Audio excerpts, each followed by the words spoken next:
Título do livro: A Arte da Guerra. Autor: Sun Tzu. Sumário: avaliações, guerreando, estratégia ofensiva, disposições, energia, fraquezas e forças, manobras, as 9 variáveis, movimentações, terreno, as 9 variedades de terreno, ataques com o emprego de fogo, utilização de agentes secretos. Primeiro capítulo: avaliações. Sun Tzu disse: primeiro, a guerra é um assunto de importância vital para o Estado, o reino da vida ou da morte, o caminho para a sobrevivência ou a ruína. Desse modo, é indispensável estudá-la profundamente. Li Xuan: as armas são instrumentos de mau agouro. A guerra é uma questão tão séria que deve haver toda a precaução para que os homens não entrem nela sem a devida reflexão. Segundo, desse modo, aprecia nos termos dos 5 fatores fundamentais e faz as comparações dos 7 elementos a serem mencionados mais adiante. Assim, poderás coligir os essenciais. Terceiro, desses fatores, o primeiro é a influência moral, o segundo, a meteorologia, o terceiro, o terreno, o quarto, o comando e o quinto, a doutrina. Shan Yu, o ordenamento sistemático anterior é perfeitamente claro. Quando se concentram tropas para punir um transgressor, o Conselho do Templo aprecia, em primeiro lugar, a capacidade de benevolência do governante e a confiança nele depositada pela sua gente. Em segundo, a convivência das estações naturais e, finalmente, as dificuldades topográficas. Convenientemente ponderados esses pontos, nomeia um general para liderar o ataque. A partir do momento em que as tropas tenham atravessado a fronteira, a responsabilidade legal e o gênero de ordens a dar são transferidos para esse general.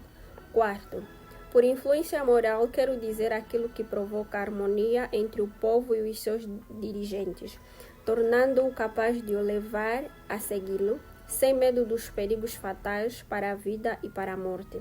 Shan Yu: quando alguém lida com o povo com benevolência e retidão e nele confia, os exércitos serão unos e gratos por servirem os seus chefes. O livro das mudanças reza: um povo feliz vence as dificuldades, olvidando os perigos mortais. Quinto, por meteorologia quero dizer a correlação das forças naturais, a influência do frio infernal ou do calor estival, bem como a condução de operações militares de conformidade com as sazões. Sexto, por terreno, quero dizer distâncias. Se o espaço pode ser fácil ou dificilmente vencido, se é aberto ou estreito, quais as suas hipóteses de vida ou de morte. Mei Yang Shen: quando se movimentam tropas, é essencial conhecer de antemão as condições do terreno. Conhecendo-se as distâncias, poder-se-ão elaborar planos diretos ou indiretos de ataque. Sabendo-se o grau de dificuldade de sua travessia, poder-se-á optar pelas vantagens do emprego da infantaria ou pelas da cavalaria.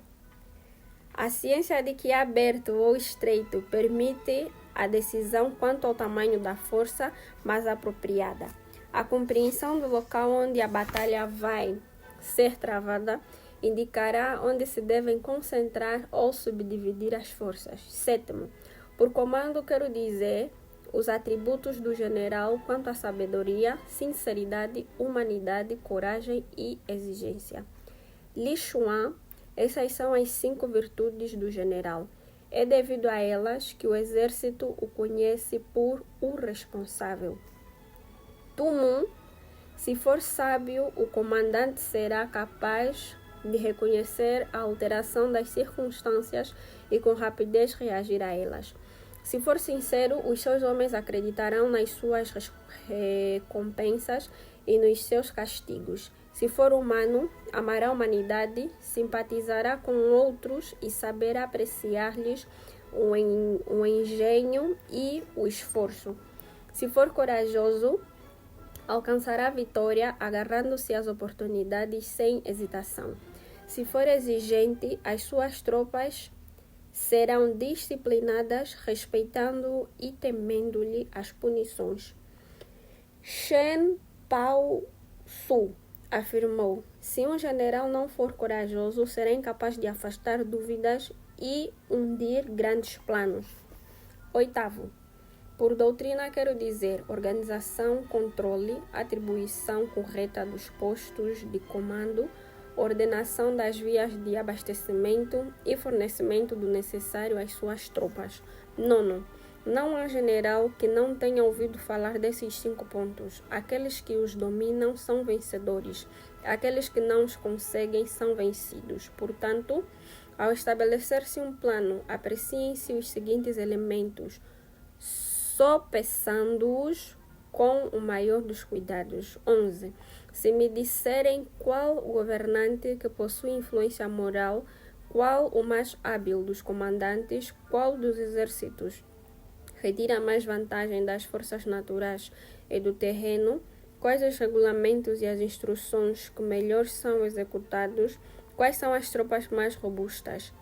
Shang Yu, carros resistentes, cavalos velozes, soldados valentes, armas afiadas, para que quando os tambores rufarem ao ataque, se sintam felizes e quando os gongos mandarem retirar, sintam-se enraivecidos. Quem assim é forte.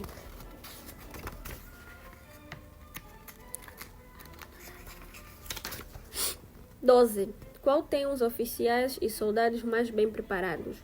Tumum. Eu, por esse motivo, o mestre Wang declararia: se os oficiais não estiverem rigorosamente preparados, preocupar-se-ão e hesitarão no campo de batalha. Se os generais não estiverem, também escolher-se-ão anteriormente frente ao inimigo. 13. Qual concede prêmios e castigos de maneira iluminada? Tumum. Nem uns nem outros deverão ser demasiados. 14. Saberei prever qual dos lados será o vitorioso e qual o derrotado. 15. Um general que se preocupa em empregar a minha estratégia vencerá. Conservem-no. Um general que se recuse a empregar a minha estratégia será com certeza derrotado. Demitam-no. 16. Uma vez consciente das vantagens dos meus planos, o general terá de criar situações que conduzam à concretização delas. Por situações, quero dizer que deverá atuar com rapidez e de acordo com o que lhe é vantajoso para poder controlar os resultados. 17. Todo guerreiro se baseia na simulação. 18. Pelo que o capaz se fingirá incapaz e o ativo aparentará a inatividade. 19. Quando próximo, simula-se o afastamento. Quando afastado, aparente-se próximo. 20. Ofereçam-se engodos ao inimigo e, simulando a desordem, ataque-o. Tumum, Limun, general de Shao, soltou gado acompanhado pelos seus pastores e logo que os Xingnu avançaram um pouco, simulou uma retirada deixando atrás de si alguns milhares de homens, como que os abandonando. Quando essas novas chegaram aos ouvidos do Elan, este se mostrou radiante e, à frente de uma enorme força, marchou para o local. Limun, que dispusera a maioria das suas tropas à direita e à esquerda, num movimento tenaz, esmagou os hunos, matando mais de 100.000 dos seus cavaleiros. 21. Quando se concentra, fazem-se preparações para um enfrentamento. Evita-se o inimigo onde ele se mostrar forte. 22. Enfureça-se o general, confundindo-o. Li Xuan. Se um general está encolerizado, a sua autoridade pode facilmente ser desfeita. Não dispõe de firmeza de caráter. Shang Yu. Se o general inimigo é teimoso e dado a fúrias, deve ser insultado e enfurecido para que, irritado e confuso e sem planos, ataque sempre canções. Aparente inferioridade estimule a sua arrogância. Tumum, cerca do fim da distância, Shin, Motum dos Singnu, consolidará o seu poder. Foi então que os Hu orientais, que eram fortes, enviaram-lhes embaixadores dizendo: desejamos que nos seja oferecido o cavalo de 1000 li. De Toma. Motum escutou os seus conselheiros, que unanimemente exclamaram: o cavalo de 1000 li, a coisa mais preciosa da nossa terra. Não o deis. Motum replicou: por que regatear um cavalo com o vizinho? E ofereceu-lhe o cavalo. Pouco depois, os Mu orientais mandaram novos enviados dizendo: desejamos que nos seja oferecida uma das princesas do clã. Motum pediu a opinião dos seus ministros, que irados declararam: os Hu orientais são injustos. Agora já pedem uma princesa, imploramos-vos que os ataqueis. Motum ripostou: como poderemos nós regatear uma jovem com um vizinho? E deixou que a mulher fosse. Curto espaço decorreu e já os Hu orientais tornavam dizendo: há 1 milhar de li de terras vossas de que não vos servis, queremos-las. Motum conversou com seus aconselhadores. Uns achavam razoável ceder aquele trato, outros eram contrários. Motum encolerizou-se e gritou a eles: terras são a base do Estado. Como é que podem ser dadas? Fazendo decapitar todos os que haviam recusado a sua oferta. Motum saltou para o seu cavalo, bradando que quem não o seguisse perderia também a cabeça, e atacou de surpresa os Hu orientais. Estes, que o tinham em baixa conta, não se haviam preparado e foram aniquilados. Motum virou então para o oeste e venceu os Yushti. A sul anexou Loufan e finalmente invadiu Yen, recuperando desta maneira todas as terras ancestrais dos Xingnu, anteriormente tomadas pelo general Meng Tian do Xin.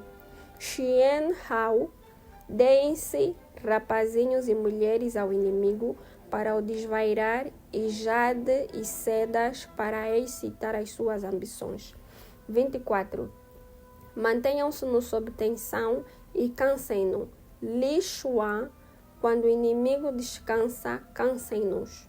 Tumum, perto do fim do Han final, após Zhu Hao ter derrotado Liu Pei, este fugiu para junto dos Yuan Shao, que na altura deslocavam as suas forças ao encontro daquele.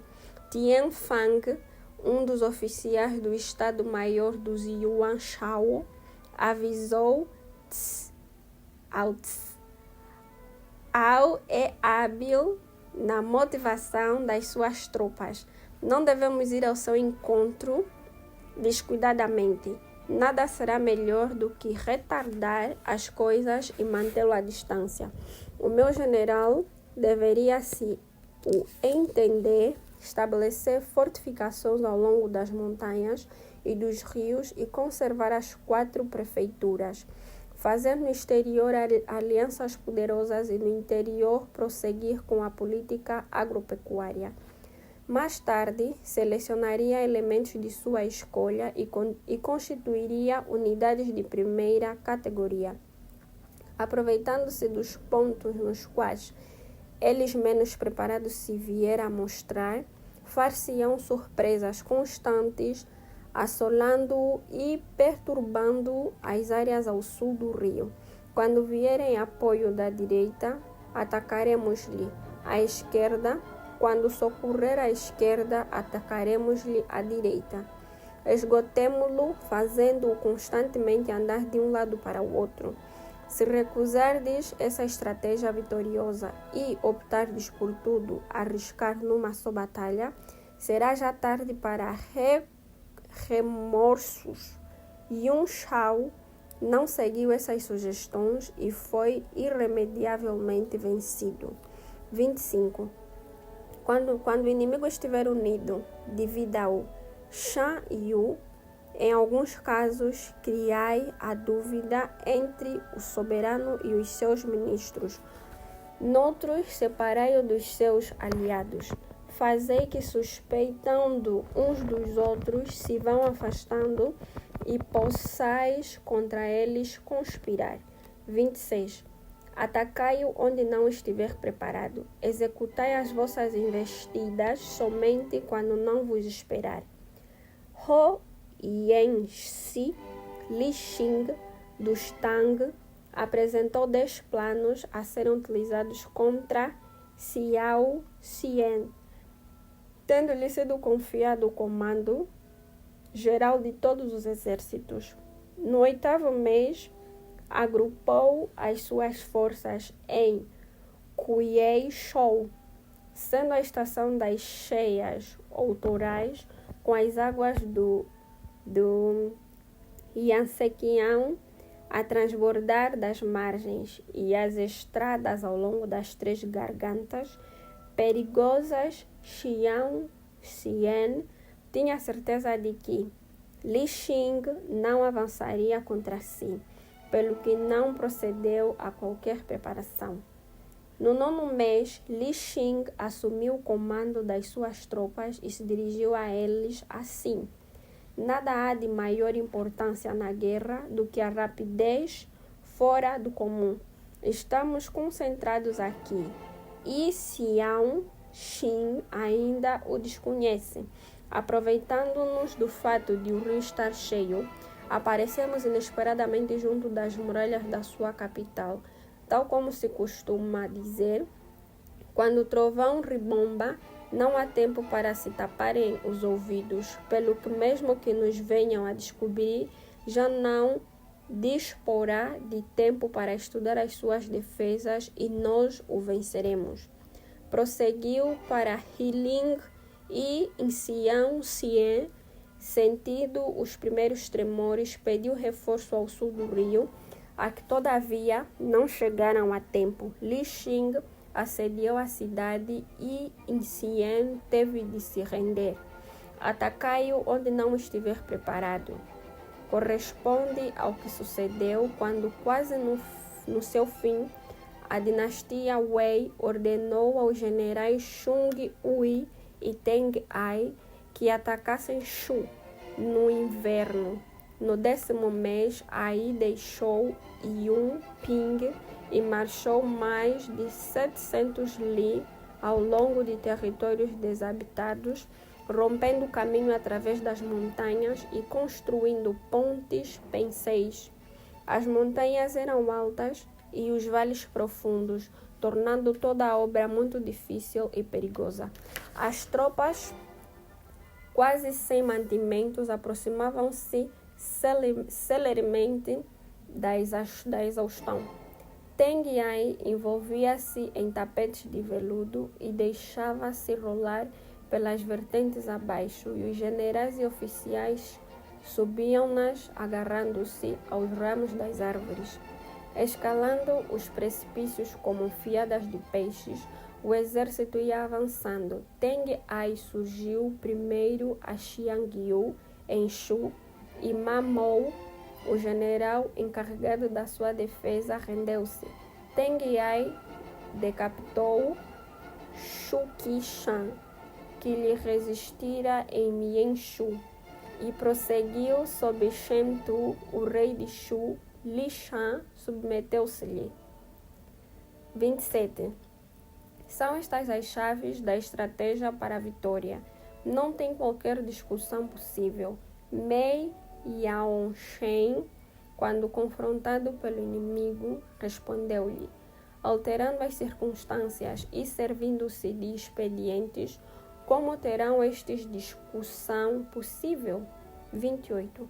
Se as avaliações realizadas no templo, antes do início das hostilidades, apontarem para a vitória, será porque os cálculos mostram ser a força própria superior à do inimigo. Se apontarem para a derrota, será porque os cálculos mostram ser a força própria inferior à do inimigo. Com muitos cálculos, pode-se vencer, com poucos não o é possível. E quem nenhum fizer, terá ainda menos probabilidades. Com isso, quero dizer que, examinando-se a situação, os resultados surgirão com clareza.